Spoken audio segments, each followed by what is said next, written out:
Niat bantu kawal ambulans menuju RS, anggota ormas malah kecelakaan.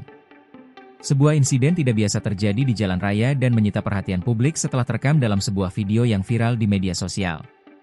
Seorang pria yang mengenakan atribut organisasi masyarakat pemuda Pancasila terlihat memaksa mengawal sebuah ambulans yang tengah melaju menuju rumah sakit. Namun alih-alih membantu, aksinya justru berujung kecelakaan yang menghambat laju kendaraan darurat tersebut. Dalam rekaman video berdurasi singkat itu, pria tersebut mengendarai sepeda motor dan mencoba membuka jalan bagi ambulans yang sedang membawa pasien.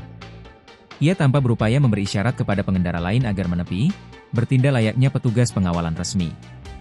Namun, alih-alih menjadi pahlawan jalanan, pria tersebut justru tidak memedulikan aturan lalu lintas dan keselamatan pribadi. Ia mengendarai motor secara sembrono, tak mengenakan helm, dan kerap masuk ke jalur berlawanan arah. Nahas, saat bermanuver di tengah kemacetan, pria tersebut kehilangan kendali dan terjatuh dari motornya. Tak lama berselang, niat mulia itu malah berakhir tragis. Akibat manuver berbahayanya, pria tersebut mengalami kecelakaan tunggal. Motor yang dikendarainya pun terlihat rusak dan ia pun harus dilarikan ke instalasi gawat darurat, IGD, rumah sakit.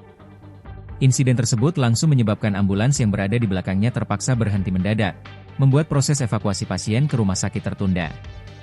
Belum diketahui identitas pria tersebut maupun kondisi pasien di dalam ambulans. Melihat video ini di media sosial pun, beberapa warganet memuji niat baik dari anggota ormas tersebut meski berujung bikin celaka diri sendiri.